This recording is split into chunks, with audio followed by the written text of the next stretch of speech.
All right, hello. How are you? This week, we're going to be talking about my arrangement of Reimagined by the Contortionist.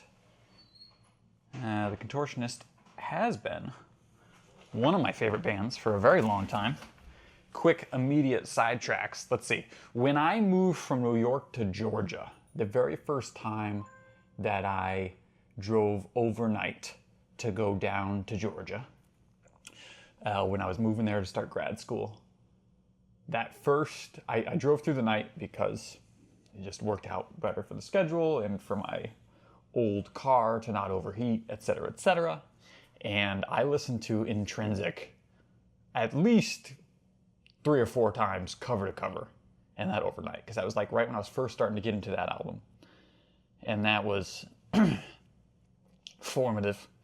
That was just still, that was the album that really got me on board. I like Exoplanet now, but I had to come back to it after years of enjoying the later stuff. Anyway, so that's Tangent 1. Tangent 2, 2014. Those of you who know any of my lore know that I've done a full album bass cover of Language, because I think 2014 is just like the trifecta. You know, Language came out, Joy of Motion by Animals as Leaders came out, and The Amanuensis by Monuments came out. Like, what a stacked year. Am I right, Al? She says I'm right.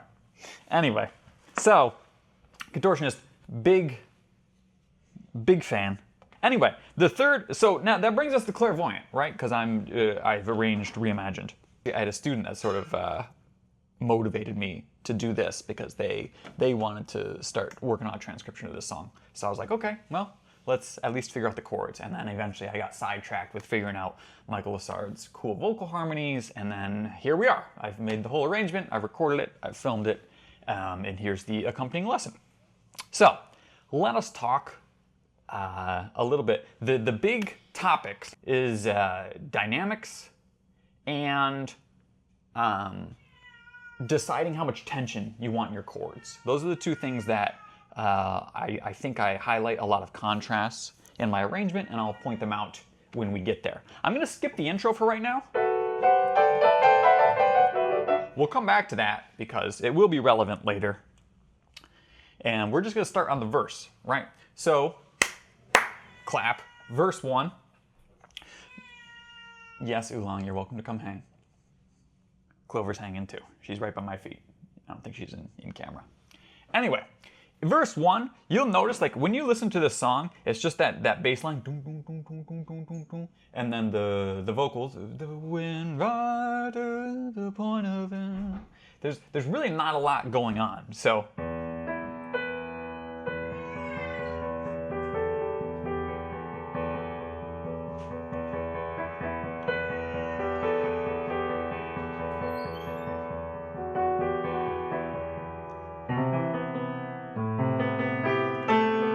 that would be a pretty honest version of that verse 1, but because I'm a piano, I've done just a little bit more. I wanted to keep it very austere, sort of how it's presented in the original song, but I didn't want to have all that repeated note stuff because, as we've talked about in some of the previous lessons, repeated notes have too much energy on piano. It's really hard to make them demure and chill.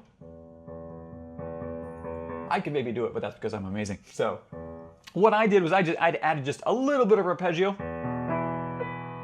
just establish that textural bed, and to break up the rhythmic impact of this chord, I stagger it. That's a reason to arpeggio, is that it staggers your percussive elements so that way you can get a smoother entrance of a texture.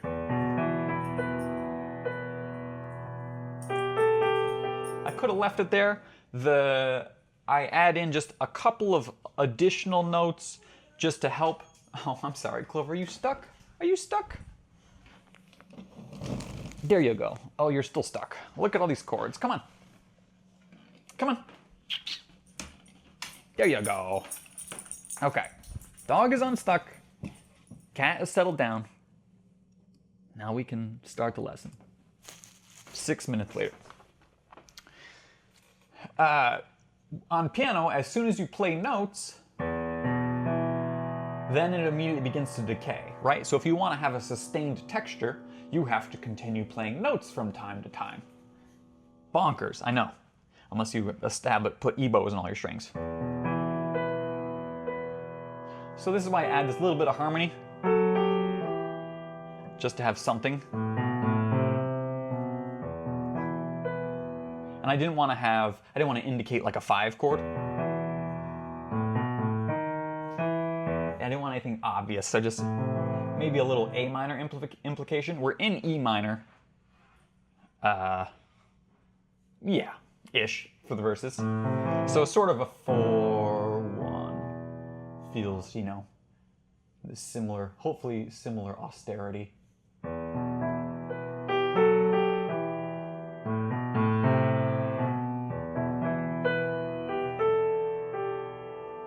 And then just indicating that we are going to be building to something.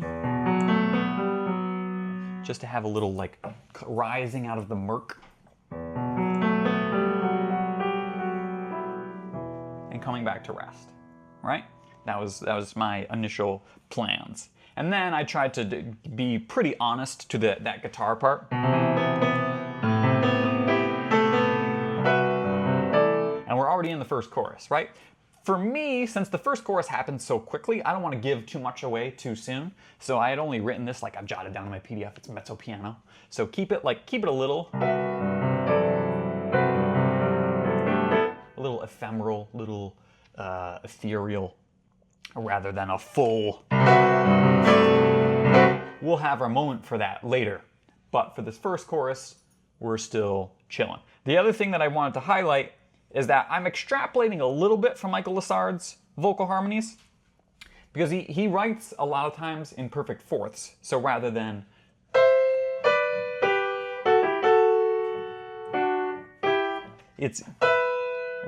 thirds, which is common for vocal harmonies, thirds or sixths, he writes it in fourths.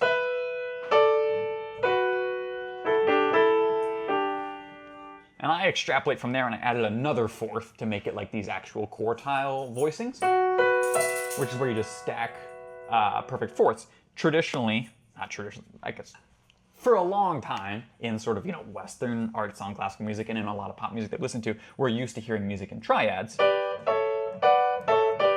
which is just stacking thirds. So we're stacking fourths instead.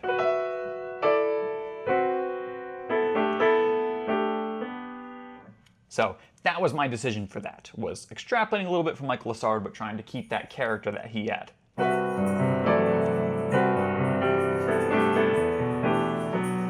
And other than that, I'm trying to stay pretty true to what the rhythm guitars are doing in terms of the bass. We've landed on C, sort of C Lydian.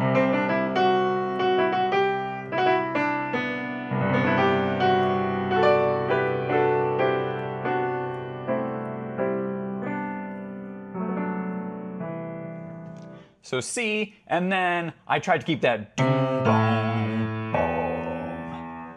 And every time that motion happens, I tried to keep that intact. So if I ever mess with anything, it's not to interfere with the big picture pieces.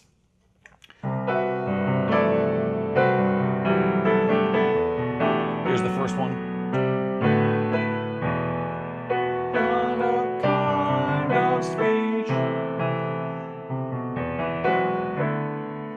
Other than that, I'm just adding in little bits of left-hand motion. I talked with my student about this, like this idea of once you get comfortable crossing over your left hand, I talked about this in that arpeggio, in some of the arpeggio PDFs that I've uploaded, where it's like once you're used to crossing over a couple of fingers in your left hand over your thumb, that really opens up a lot of sonic possibilities. So here's good practical application of that, where it's just C power chord, and then you cross over and just grab some stuff. I'm just grabbing sort of Lydian clusters. In verses, you know, later.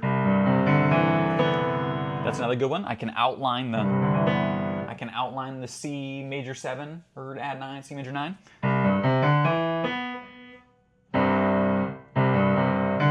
Just crossing over that 4.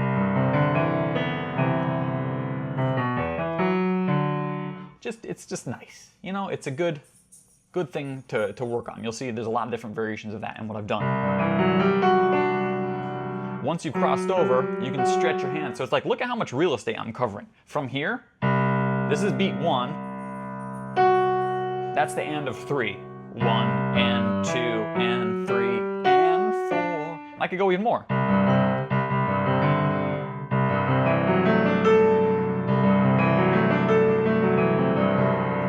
So, get comfortable with your crosses and your arpeggios. That's my soapbox for the day.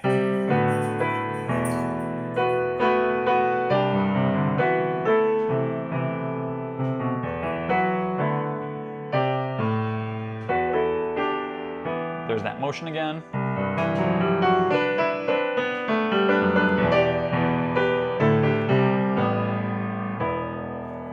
This is a clever little turnaround at the end of this chorus. This took me a while to figure out, but instead of before where we've had 1, 2, 3, 4, 1, 2, 3, 4, 1, to keep it in 4/4. In this one, they slice off a beat so that the E becomes the new downbeat. So 1, 1, 2, 3, 1, 2. That's about it. Yeah, other than that, I just, just added some stuff in the left hand because the melody's a little sparse. Give it all what you want to do. So put a slow quarter note quintuplet. 1, 2, 3, 4, 5, 1. Just because I don't know why. I just felt like it. I thought it felt was a nice direction towards the last low E.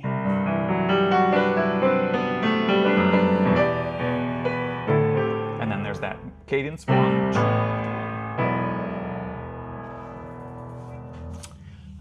That pretty much, yeah. And then we have a little bit of transition thing. Very cool motorcycle outside. Very loud. Oh, they're coming back? Oh no, they turned. Okay.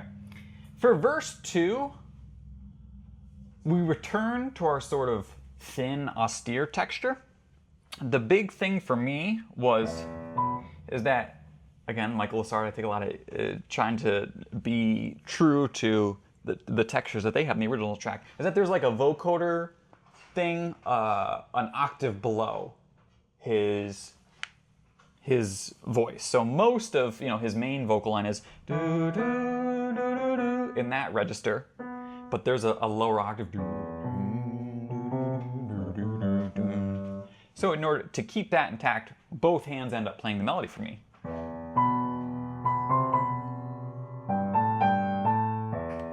And then that ringing guitar part.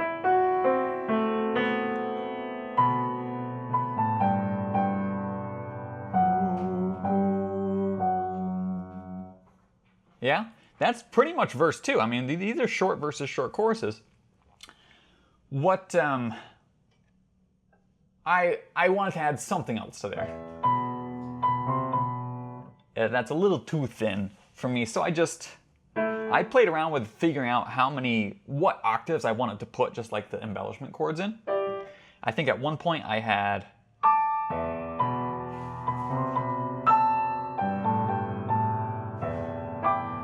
everything up here, but it was kind of hard to like voice it with the melody. For example, that next phrase.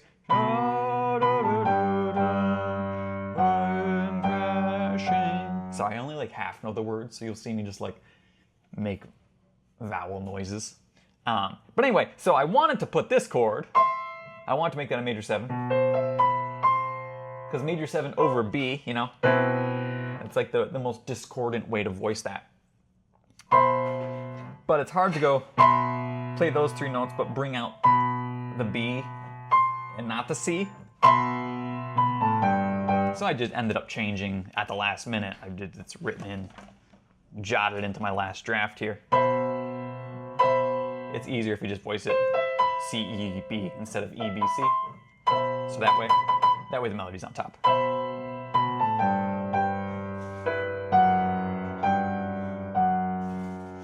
And then instead of, since I am not drums, before there's like that 2-bar washy drum thing.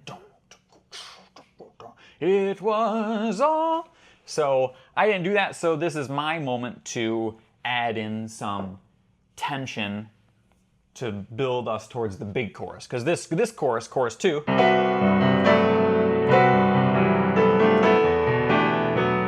same notes, we're just playing it a lot more full now. So my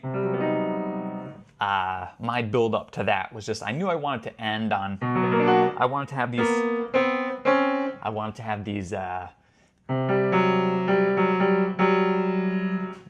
this is where the tension is, in the inner voices. So, isn't too discordant, right? Our bass line and our upper melodies, they're just contrapuntal, they're fine. So it's the inner voices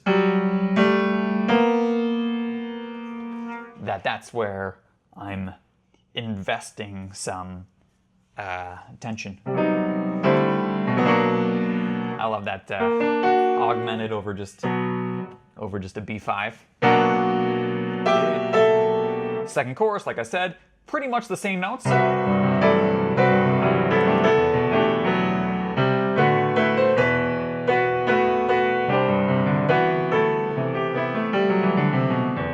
Just a fun little walk down with the left hand. You'll notice here's one of our first big moments, clap, talking about harmonic tension and chord voicing tension. I've already talked about it a little bit, right? That has to do with tension.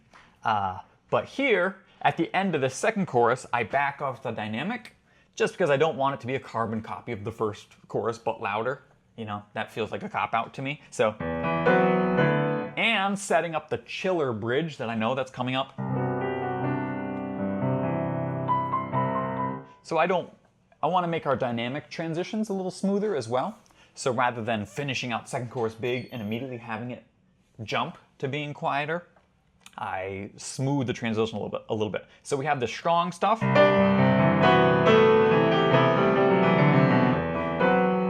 There's a diminuendo here, and then you'll notice I deviate from Michael Lessard's, bless you, from his vocal harmonies, and I go to more traditional, just like seventh chords. Isn't that, see, it feels so much more consonant. Yeah, and again, following those Lydian chords, C major 9, B minor something, B minor add flat 9, it doesn't matter. A minor, E minor 9. So,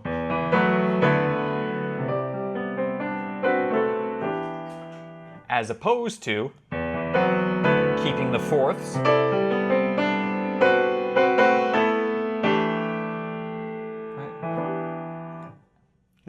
That was my choice. So I've made the choice to back off our more adventurous harmonies and go back to things that are more consonant. Feels like a little bit less tension there.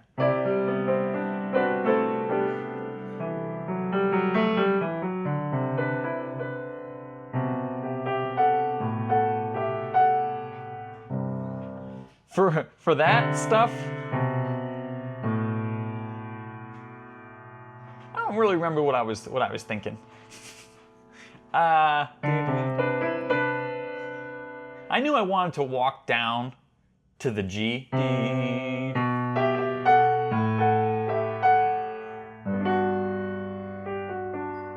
For the bridge, but that chord when the bridge drops, this long instrumental interlude, it's not a G major 7 chord. It needs to be over C. Again, still Lydian. So we got those F sharps in there. But, yeah, so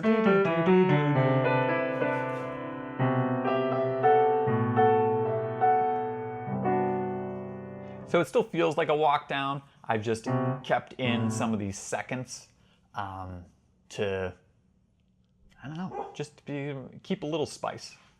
I feel like I had a different reason at one point, but that's where we're at. Here we are at our bridge section. This is funny because you can just play this whole thing in 4/4, right? In my PDF, I wrote it out as it's a bar 4/4 and then 5/8, 7/8, 2/4.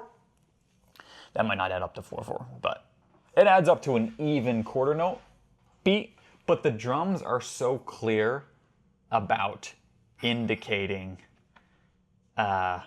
these downbeats of like feeling the different groupings for the 5/8 and 7/8 bars. So I did my best, even though I wasn't playing to a click or to a drum track or anything. I tried to do my best to put those like agogic accents, just stressing where I perceive the downbeats to be based on how the band organized it, rather than what would be like the easiest way to play it. You know, because I could just keep a steady beat.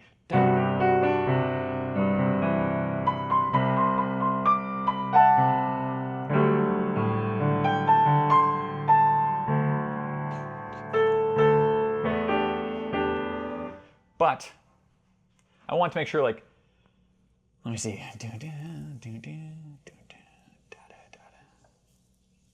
Yeah.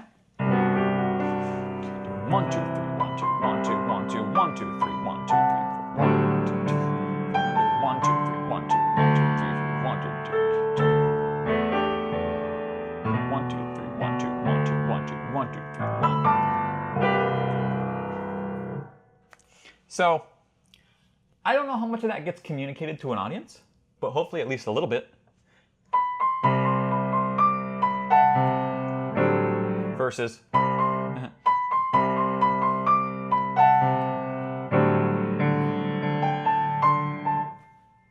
Yeah. Anyway, the struggle of the performer versus the audience perception. In general, yes, I wanted to keep the metric, the time signature structure, and those stresses that I was just talking about, feeling where the beats are. And I copied pretty thoroughly the little, just the bass fills. Jordan Eberhard. And then Michael Lassard's vocals, which are probably in this octave. But he has so much like reverb and stuff. And when I hear a lot of reverb, that to me thinks, oh, play it up higher in the tinklier areas of the piano where it can ring out a little more clearly and feel like reverb.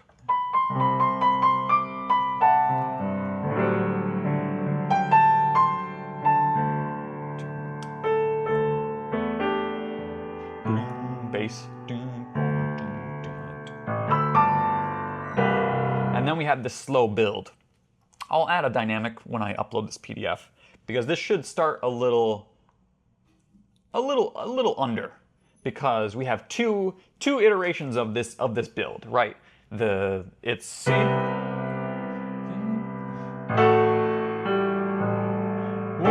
two, da, da, da, da, da, da, da, da, da, and then the bigger version.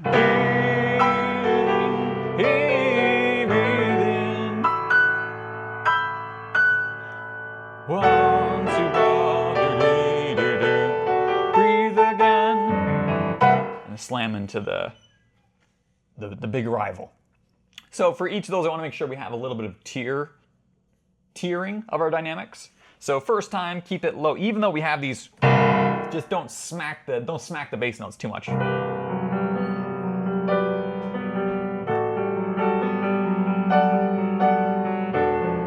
Oops.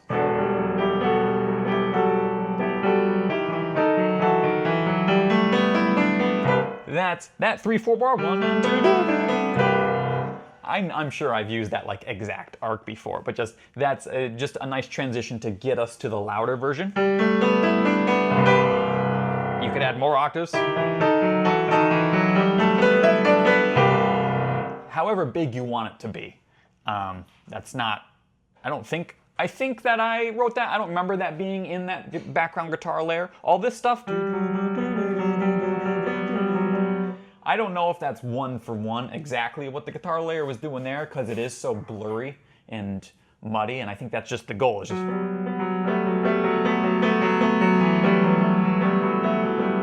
just building it up. So it's just keep the pedal down, let it blur, and just build.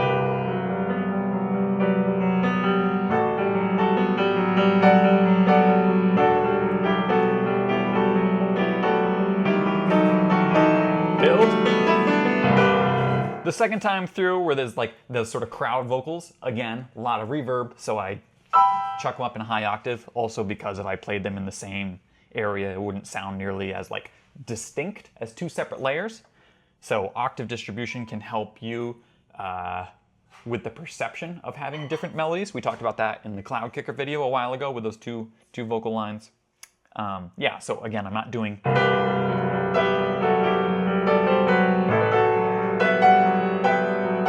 You know, like, it works, but everything being in the same range, I think it's better. Deep within.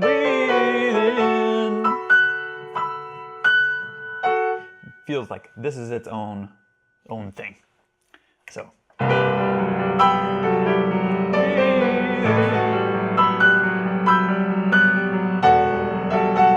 Oops.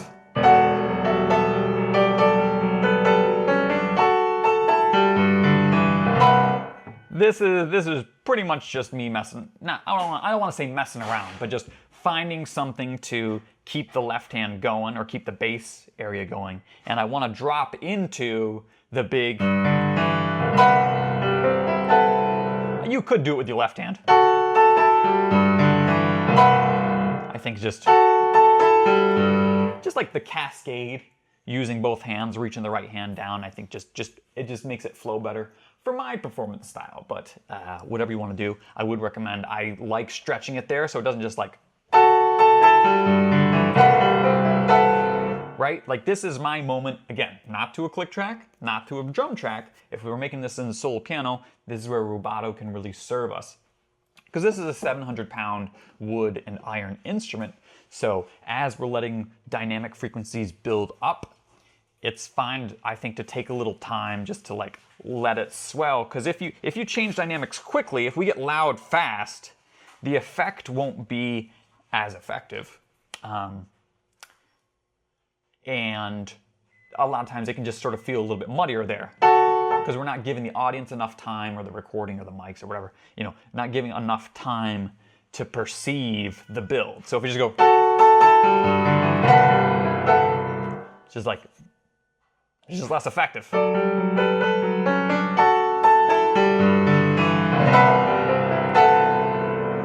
Yeah? Cool. This is... Yeah, we sort of have two more iterations of the chorus to go. We've got this super big one, which, if I recall correctly, there's not like vocals in the original. I think this is just, you know, soaring guitars.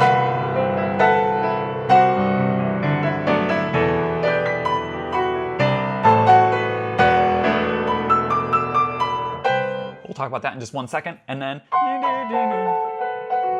then the vocals come back in for one last iteration. I've gone back to those quartiles that we were talking about, stacked fourths.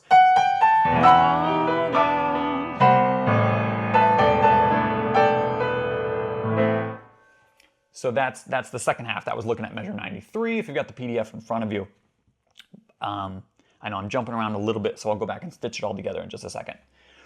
For this final chorus, where the vocals come back in, I'm already starting to think about the outro. Because, like I've been talking about today, like gradual dynamic shifts, I think, can be more emotionally affective. So, and I've already had my biggest moment, right?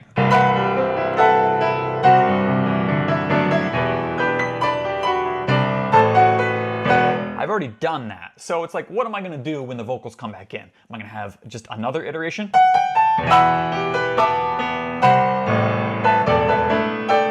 I think that's fine, but for me, it's like I want to have my big moment and then start to think about what's next. So for me, this last, when the vocals re-enter for the last iteration of the chorus, I already want to start bleeding off some of the energy because I'm thinking about the outro.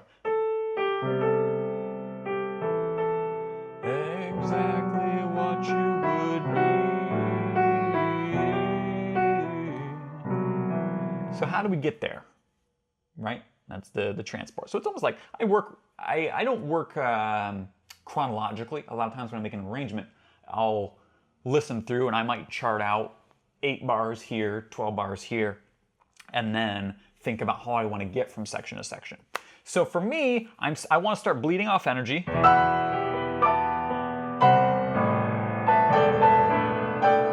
That's pretty much the same as we've had before. And then here, in preparation for like that idea of just how the outro is just a lot of chords with a melody over it, with some tension, I want to sort of anticipate that. So I'm going to do like a full voiced version of that, where we just have...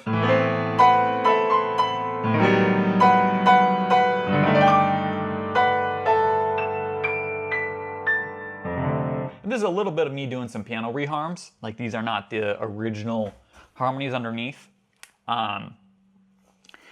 This is funny because I was influenced by another arrangement I did, which is not out yet. This is going to end up coming out before my Bill Murray trio arrangement that just has a little more coordination with more personnel involved. But similarly, in that arrangement, I do a lot of reharms to sort of like to highlight the tension and emotional distress of the lyrics, right? So I think that's one of the reasons why we add some ugliness, some dissonance, some of that rubbing can be there for a lot of reasons. It can be if we want to showcase emotion. Sorry if that just made the mic go crazy. If we want to reinforce an emotion, we'll talk about that in the next video I'm about to film with Sleep Token. They do some good text painting, which, you know, if you've got some words that are distraught, having distraught harmonies underneath can help reinforce that. So in this case, it's like we're still in the chorus, right? So I don't want it to relax too much.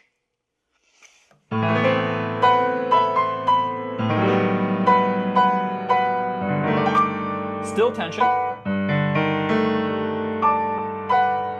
And then we start to relax now that we're like only 3 measures away from that outro. Isn't that nice? Now that's like an F natural for probably, I think, maybe the first time in this whole piece. So we've lost our Lydian quality, right? Lydian's very bright. It's like, because it's major with a sharp 4. So it's very bright. So I'm taking away some of that brightness.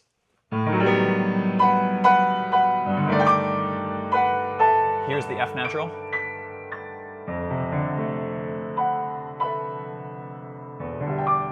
And then look at that, nice resolution to E minor 7, which sort of feels like home. It was one position. And I think that brings us to the energy of our outro, right? For the actual outro, like the last 6 bars, I did try and match pretty exactly what those strummed guitar chords were, because it's a beautiful outro. I don't think it needs anything. I've had my moment to do piano things, so it's time to just return to.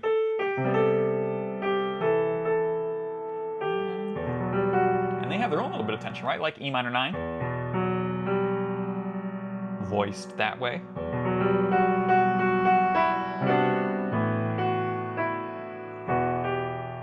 That feels like home, E minor.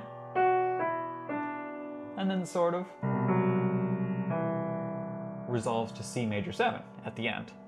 So I sort of like that. Like, I think over the course of this lesson, you've heard me mention, like, we're either in C Lydian or E minor. The verses are sort of in E minor. The choruses are more in C Lydian. But, you know, with that, that keeps landing on E, so we could just make the case that everything's in E minor. But for me, it's like this shifting light and dark of minor and Lydian, and vice versa, even at the end. You know, we could just end.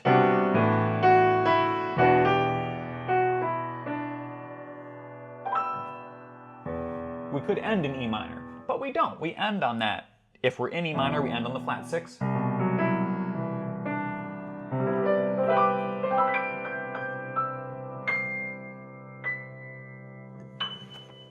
So it's, I don't want to say it's hopeful, but it's not as bleak, even though I think a lot of this song does feel bleak, and I know the subject matter is close to the heart and fairly bleak. So that's my story. How much time it is? I want to go back and highlight a couple of things that we talked about. 45 to, we still going? Yeah, 45 to 85. Okay, cool. So let's go, and just to wrap this up, I want to highlight a couple of my dynamic decisions and a couple of my harmonic decisions again, just to reinforce in case you missed that, and if you've skipped to the end of this lesson, maybe this will be the clip that I upload for socials. But, Oh, and there's this whole section I didn't talk about. Damn it. Okay, well, I'm gonna go back. I'll talk about that in just a second, I promise. But let's look at our dynamic path throughout the whole thing, sort of in quick successions, that you can chart it out and clock it a little better. So opening, austere. That's why I had this sort of E power chord. You know, feels very chant-like.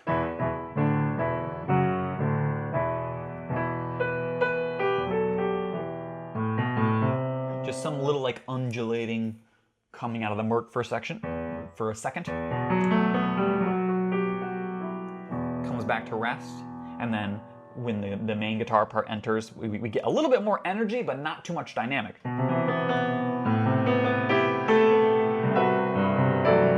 So it's like it's lush without being strong, right? It's lush without being forte. Because we're saving it for the second verse, okay? And that's when we start introducing that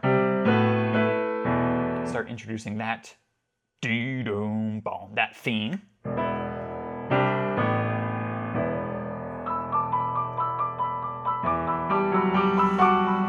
And then verse 2 returns to our austere texture and has that neat vocal idea of octaves spread apart a lot. Again, to me, this feels very chant-like, right? I don't know if the goal was to make it feel like a prayer or what.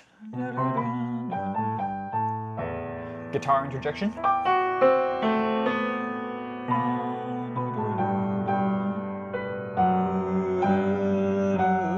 And then like we talked about, because in here we got that 2-bar drum thing before we have the full chorus. For me, I've just chosen to introduce some harmonic tension and build. Here's the forte. Pretty much the same notes, maybe the exact same notes as the first chorus. This is just the full presentation. So by dynamic planning, you can eliminate the need to have to actually play different things, right? Because it'll sound different enough. The instrument is resonating in an entirely different way. So here's the forte version. In my head, this is really like one of only 2 full moments. We have second chorus, and then it comes back down for that whole bridge.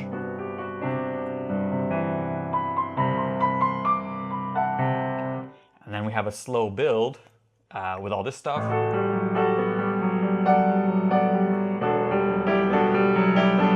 And we're building up to the version of the chorus where that synth layer, you know, I'm available if you want to make a human synth from me.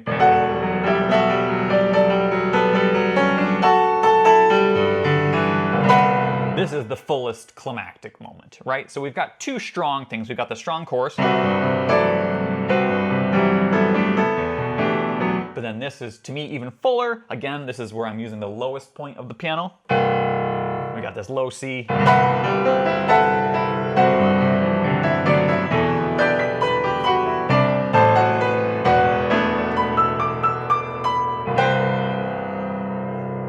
We'll talk about this in one moment. And then when the vocals come back in, we've talked about gradually bleeding off some of this energy.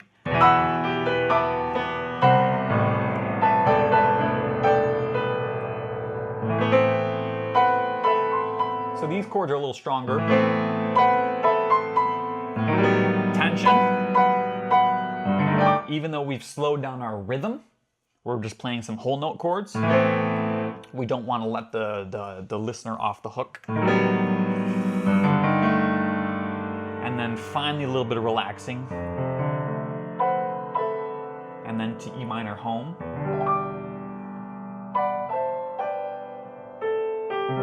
Outro, which I kept pretty honest. So that's sort of our dynamic map. And then we talked about a couple of harmonic things, which I already was starting to touch on, was just the main thing for me was deciding when I was going to match the vocal harmonies and when I was going to allow it to resolve to more traditional triadic based structures that we're used to. So, he likes this. Michael Lessard did a lot of fourths in the choruses.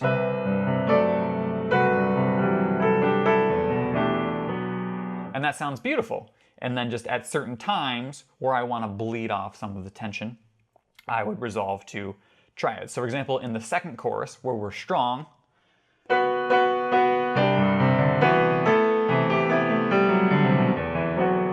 here, the harmony clears up. I've let the pedal go a little bit. Free foot cam. So it's like it's just a little, just let it clear. So that was one idea, is simplifying or complexifying the vocal harmonies. And then the other thing that we were just talking about is like when we're picking our chords and our voicings, choosing the amount of tension we want based on where we're at in our emotional map throughout the piece. So still more tension, still tension, and then relax right there, setting up for the outro. The other spot where I think that's relevant is in that second chorus. Oh no, I just talked about that, sorry. Okay, last thing, I want to talk about these little measures. When this idea, that is a little bit of an original thing that I've just chucked in here. I don't want to say chucked in here, but it's when I was having the big climactic arrival. You're noticing that my hands are jumping around a lot, right? That's because I'm trying to create the fullest texture while being true to the original track, right? So I've got that synth lead. And then just in the background, there's all this other layering and it's all washy. So I'm not necessarily saying that I'm playing all of the exact guitar layers, but it's just like the stuff that sticks out to me. So somewhere I was hearing or something. So I put that and getting the inner voice resolutions. So it's like, I'm doing my best. I'm doing my damnedest to play everything that I hear on the track. But it's hard and it's effective. And there's other ways that we can be effective that feel more natural on the piano. So finally, I decided, I was like, okay, I've done my diligence. And these two bars are just me creating a wash of sound. So remember we've been talking about what key we're in, E minor or C Lydian. So when we're in a key, I've talked about this with a couple students recently. When we're in a key, I've talked about my clustery ideas.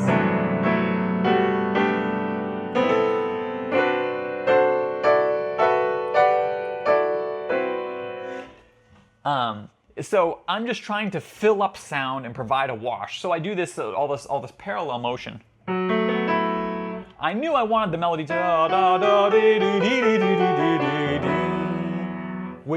which feels like that's pretty similar to some of the vocal melodies that we have in the piece. So that's where I started. And then it's just a matter of, okay, I'm gonna add the fourths because my guitar likes that.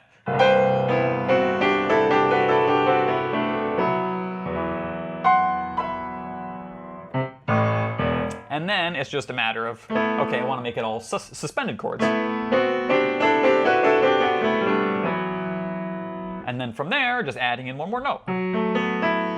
So it's all similar. The left hand is all thirds. And the right hand's all fourths. And everything just moves as a unit, up and down.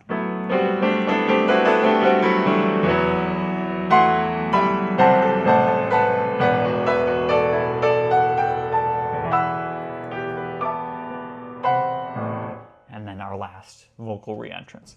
So with that in mind, once I had that idea of just like, I've been doing all this stuff specifically,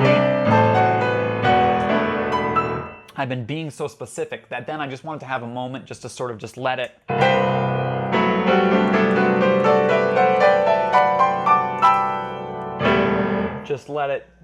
go, right? Not worry about the specifics and just go for the sound, go for just the general texture. Just here's just a blanket of of E minor, C, C Lydian. And that was my solution. Then for continuity, to justify its existence, I went back and put that at the very opening of the piece, which is why I haven't talked about it yet. Because, you know, there's not much of an intro in the original track. Again, if we're making like, you know, a true piano piece, I wanted to have a little bit more of an intro. So I took that, I just took that, moved it up an octave, so you can play a little more tinkly.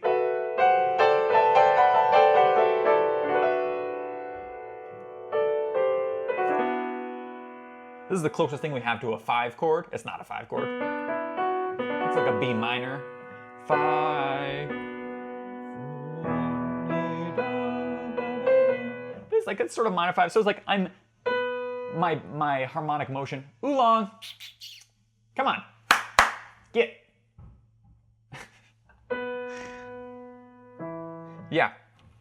So we still have that 5-1 motion, right?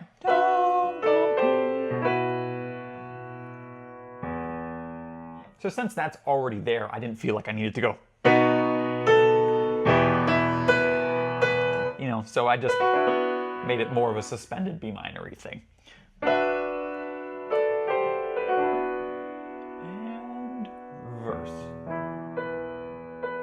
And remember, repetition legitimizes. So now that I have this gesture, now I have it there, and I have it later in